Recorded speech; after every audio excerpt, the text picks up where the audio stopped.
جو انہوں نے بات کی کہ مسئلہ کشمیر ہے کیا، زیادہ سے زیادہ لوگ یہ سمجھتے ہیں جی کہ کشمیر ہندوستان اور پاکستان کے درمیان مسئلہ ہے اور کشمیر جو ہے وہ پاکستان کو ملنا چاہیے، یہ پاکستان کا حصہ ہے، ہندوستان میں اس پہ قبضہ کیا اور اس کو ہم نے لے کے پاکستان بنانا ہے۔ زیادہ سے زیادہ لوگ یہ سمجھتے ہیں کہ کشمیر یہ ہے، کہتے ہیں جی کشمیر تقسیم ہند کا نامکمل ایجنڈا ہے۔ تو پہلی چیز تو یہ سمجھ کہ تقسیم ہند کا ایجنڈا کیا تھا، اس سے پھر بات سمجھ آ جائے گی۔ جب تک کسی مسئلے کی آپ کو سمجھ نہیں ہوگی آپ کسی سے بات نہیں کر سکتے۔ آپ کسی جگہ جا کسی سویڈش سے بات کریں یا اپنے بچوں سے بات کریں، وہ پوچھیں گے جی کیا what is the Kashmir dispute, you don't know what is the Kashmir, what is the basis, what is the background. Kashmir کا فلیگ یہاں پہ رکھا ہے، اب کسی کو پتا ہے کہ یہ 4 سفید جو لائنیں ہیں اس جھنڈے پہ کس چیز کی عکاسی کرتی ہیں؟ یہ 4 لائنیں کشمیر کے 4 دریاؤں کو ظاہر کرتی ہیں۔ جو ریاست جموں کشمیر کے جو 4 بڑے دریا ہیں یہ ان کو ظاہر کرتی ہیں، اور جو 4 اس پہ جو لائنیں ہیں گرین لائنز وہ کشمیر کے 4 خطوں کی عکاسی کرتی ہیں، جموں، کشمیر، لداخ اور گلگت بلتستان۔ ہمیں یہ بھی نہیں پتا کہ آزاد کشمیر کی گورنمنٹ کیوں بنی تھی، کب بنی تھی، who was the founder of this government. تو سب سے پہلی چیز یہ کہ اگر یہ تقسیم ہند کا نامکمل ایجنڈا ہے، یس اٹ از۔ جب آپ کو پتا ہے کہ جب میں ہندوستان کی بات کروں گا تو اس سے مراد یہ ہوگا کہ جس میں پاکستان، بنگلہ دیش، یہ سارا جو پرانا ہندوستان تھا، اور بھارت ہے جو اس وقت کی جو گورنمنٹ ہے اس کو ہم بھارت کہیں گے۔ تو ہندوستان وہ سارا تھا، جیسے علامہ اقبال نے کہا تھا نا کہ سارے جہاں سے اچھا ہندوستان ہمارا، تو اس سے مراد وہ ہندوستان ہے۔ آپ کو پتا ہے کہ اس پہ انگریزوں کی حکومت تھی، جب انگریز جا رہے تھے تو آخر میں 3 جون 1947 کو تقسیم ہند کے منصوبے کا اعلان کیا گیا۔ اس وقت جو ہندوستان کی پوزیشن تھی وہ 2 طرح کا انڈیا تھا، 2 types. One was the British India directly governed by the British government, جس کو برطانوی ہند کہتے تھے، British India. The second was Indian India, جس کو دیسی ریاستیں تھیں، جس کے ریاستوں کے حکمران انڈیپینڈنٹ تھے، برٹش گورنمنٹ کے ساتھ ان کا الحاق تھا۔ 3 جون 1947 کا جو منصوبہ تھا that was about the British India, کہ برٹش انڈیا کو 2 مملکت میں ڈیوائیڈ کر دیا جائے۔ اس میں پنجاب ہے، بنگال ہے، یو پی ہے، سی پی ہے، سندھ ہے، یہ برٹش انڈیا تھا۔ جو انڈین انڈیا تھا جس کو دیسی ریاستیں، وہ 565 کے قریب دیسی ریاستیں تھیں، جس میں حیدرآباد بھی تھی، جموں کشمیر تھی، اس کے بعد یہ بہاولپور تھی، کلات تھی، جوناگڑھ تھی، چھوٹی موٹی۔ یہ ان جو علاقے پاکستان یا ہندوستان کی طرف جا رہے تھے ان کا تعین ہوا تھا 1946 میں جو انتخابات ہوئے تھے۔ ان انتخابات میں جہاں مسلم لیگ جیتی تھی وہ علاقے پاکستان میں جائیں گے، جہاں پہ کانگریس جیتی تھی وہ انڈیا میں جائیں گے۔ لیکن جو دیسی ریاستیں تھیں 565، ان میں انتخابات نہیں ہوئے تھے۔ اسی طرح ریاست جموں کشمیر میں آل انڈیا مسلم لیگ نہیں تھی، کشمیر میں آل انڈیا مسلم کانفرنس تھی، مسلم لیگ نہیں تھی، اس لیے مسلم لیگ دیسی ریاستوں میں نہیں تھی۔ تو اس وقت جو ڈویژن ہونی تھی، جو دیسی ریاستیں تھیں، ان کے حکمرانوں کو یہ اختیار دیا گیا تھا کہ آپ فیصلہ کر لیں اپنے پاکستان کے ساتھ ملنا ہے، ہندوستان کے ساتھ، بھارت کے ساتھ ملنا ہے، یا آپ نے انڈیپینڈنٹ رہنا ہے۔ 3 جون 1947 کا بھی آپ گوگل کر کے اس کو چیک کر لیں، جو بھی آج کل تو بڑا آسان ہے چیک کرنا، بات کرتے کرتے اگر کوئی بات غلط لگے آپ immediately you can check it. اسی لیے جو ریاست جموں کشمیر تھی یہ سب سے بڑی ریاست تھی، حیدرآباد چھوٹا تھا، اس کے بعد اور کچھ ریاستوں نے کہا جی ہم نے انڈیا کے ساتھ جانا ہے، کچھ نے ہم نے پاکستان کے ساتھ جانا ہے۔ اب ریاستوں نے جو الحاق کا فیصلہ کرنا تھا اس میں مذہب کا کوئی تعلق نہیں تھا، جو حکمران تھا، راجا تھا، اس کی مرضی تھی۔ مثلا جوناگڑھ کی ریاست کی آبادی اکثریت ہندوؤں کی تھی، حکمران مسلمان تھا، یہ ذوالفقار علی بھٹو بے نظیر کے جو پردادا، یہ Shah Nawaz, he was the prime minister, انہوں نے کہا جی ہم نے پاکستان سے ملنا ہے، ٹھیک ہے۔ پاکستان نے ان کا الحاق قبول کیا، حالانکہ اکثریت آبادی ہندو کی تھی، جانا تو اس کو انڈیا کے ساتھ چاہیے تھا۔ پاکستان ایکسیپٹڈ، وہ الگ بات ہے، انڈیا نے اس پہ قبضہ کر لیا، اور جب تک میں اسکول پڑھتا رہا ہمارے نقشے کے ساتھ جوناگڑھ مناور سائڈ پہ آتا تھا، اب انہوں نے بند کر دیا، مجھے سمجھ نہیں آتی کہ گورنمنٹ پاکستان نے یہ پالیسی کب تبدیل کی، آئی ڈونٹ نو، بہرحال۔ اور اسی لیے اگر آپ تھوڑا سا اور ہسٹری میں جائیں، آپ آج کا ہسٹری کا لیکچر بھی اس لحاظ سے، 1930 کا جو علامہ اقبال کا خطبہ الہ آباد ہے اس میں کشمیر کا کوئی ذکر نہیں ہے، نتھنگ اباؤٹ کشمیر۔ انہوں نے پنجاب کی بات کی ہے، انہوں نے آسام کی بات کی ہے، انہوں نے سندھ کی بات کی ہے، شمال مغربی، کیوں؟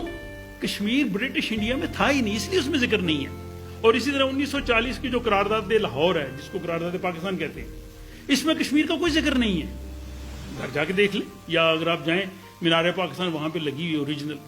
क्यों जिक्र नहीं है? इसलिए कि ये ब्रिटिश इंडिया में था ही नहीं, ये देसी रियासतें थी, यहाँ के हुक्मरान इंडिपेंडेंट थे, इन्होंने डिसीजन करना था। अब उस डिसीजन के मुताबिक जैसे मैंने कहा कि हैदराबाद की बारी आई, हैदराबाद की अक्सरियत जो थी हिंदुओं की थी और मुसलमान हुक्मरान था निज़ाम हैदराबाद। निज़ाम हैदराबाद ने कहा जी हमने इंडिपेंडेंट रहना है, ना मैंने पाकिस्तान से मिलना ना इंडिया ने। ही डिक्लेयर हिज इंडिपेंडेंस और वो 13 महीने इंडिपेंडेंट मुल्क के तौर पर रहा। उसके जो एम्बेसडर थे मुश्ताक मोहम्मद, वो पाकिस्तान में एम्बेसडर तैनात हुए। उन्होंने बड़ी अच्छी एक किताब लिखी है, हलुंदा लाइब्रेरी में है, अगर कोई पढ़ना चाहे वो पढ़ सकता है, हैदराबाद की दास्तान पूंछगांव, पूरी तफसील उन्होंने लिखी हुई है। कायदा पाकिस्तान ने भी एक्सेप्ट किया उसको। तो यानी अंग्रेजों के जाने के बाद बर्रे सगीर में 2 मुल्क नहीं बने थे, 3 बने थे, पाकिस्तान, भारत और हैदराबाद।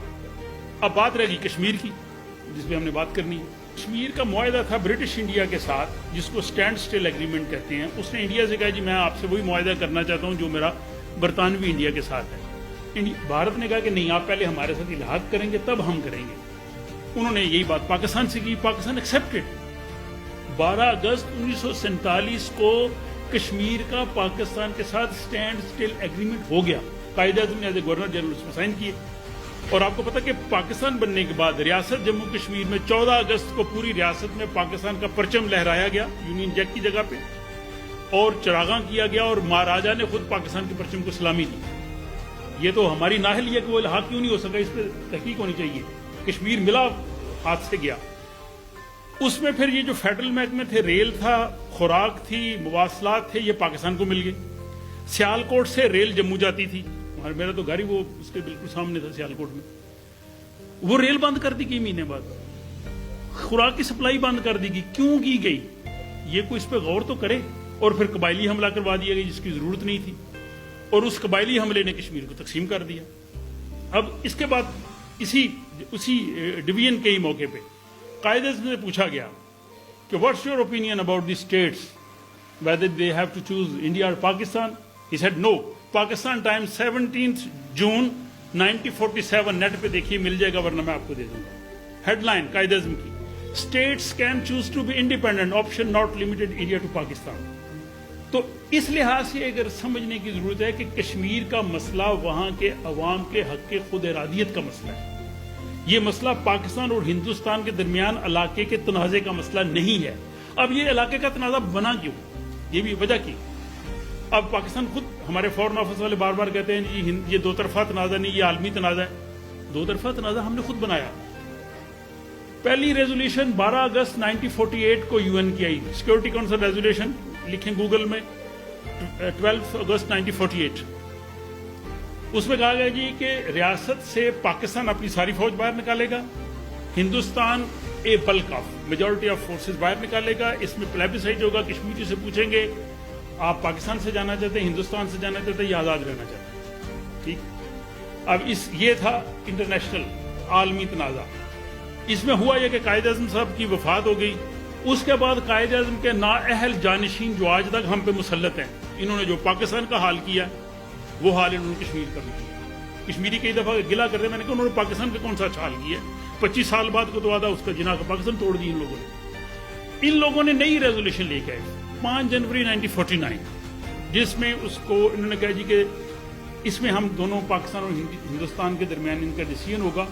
और मजे की बात यह कि वहां उस वक्त से यूनाइटेड नेशन की जो मिलिट्री ऑब्जर्वर्स हैं वो जो लाइन है मकबूजा कश्मीर और अपना आज़ाद कश्मीर, इसके दरमियान वहां पे हैं।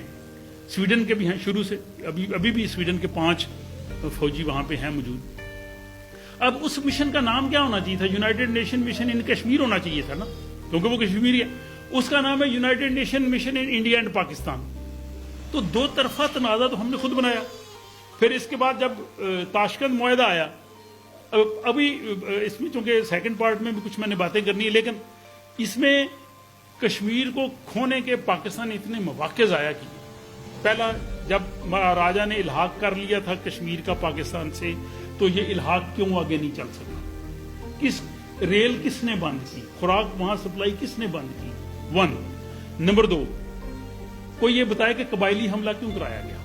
जब एक बंदा आपसे साइन कर रहा है तो आप उसको अब मारना शुरू कर दें, रिएक्शन है, क्यों, वाई, कबायली हमला क्यों? ये चौधरी गुलाम अब्बास ने भी और कैश खुर्शीद साहब ने भी बाद में लियाकत अली खान से भी पूछा कि कबायली हमला क्यों कराया गया। 2, तीसरा, लियाकत अली खान के फौत होने के बाद, शहादत के बाद, वो वक्त था सिक्योरिटी काउंसिल में 48 to 58, 10 साल में कश्मीर का मसला हल हो सकता था।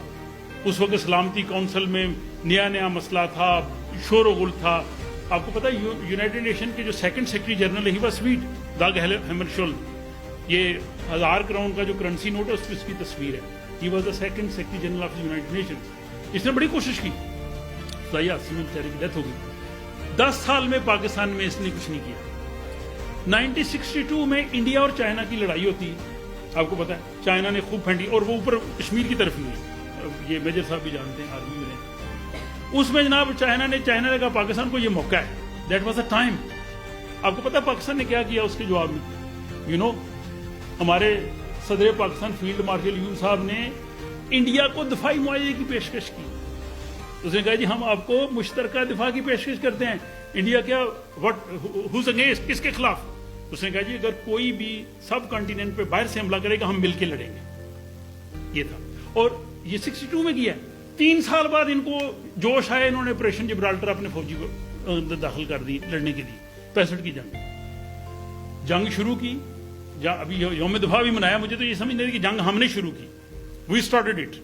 जब ऑपरेशन जिब्राल्टर अगस्त में इन्होंने शुरू किया, बाद में तो 6 सितंबर को उसने तो हमला करना ही था। पहले तो हमने शुरू किया ना, छंप जोड़ियां, और पाकिस्तान की एयरफोर्स जो है हमले करती रही।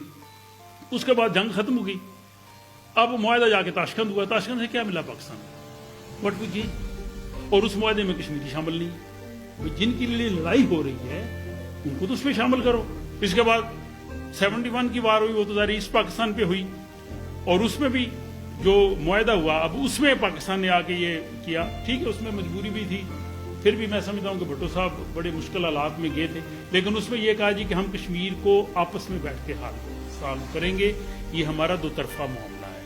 अब इसलिए दुनिया का कोई मुल्क भी कश्मीरियों के हक़ खुद इरादियत की बात नहीं करता, कोई मुल्क नहीं। वो यही जिस मर्जी मुल्क की स्टेटमेंट पढ़ लें, वो ये कहते हैं दोनों आपस में बैठ के करें ज्यादा से ज्यादा, अदरवाइज वो खामोश है।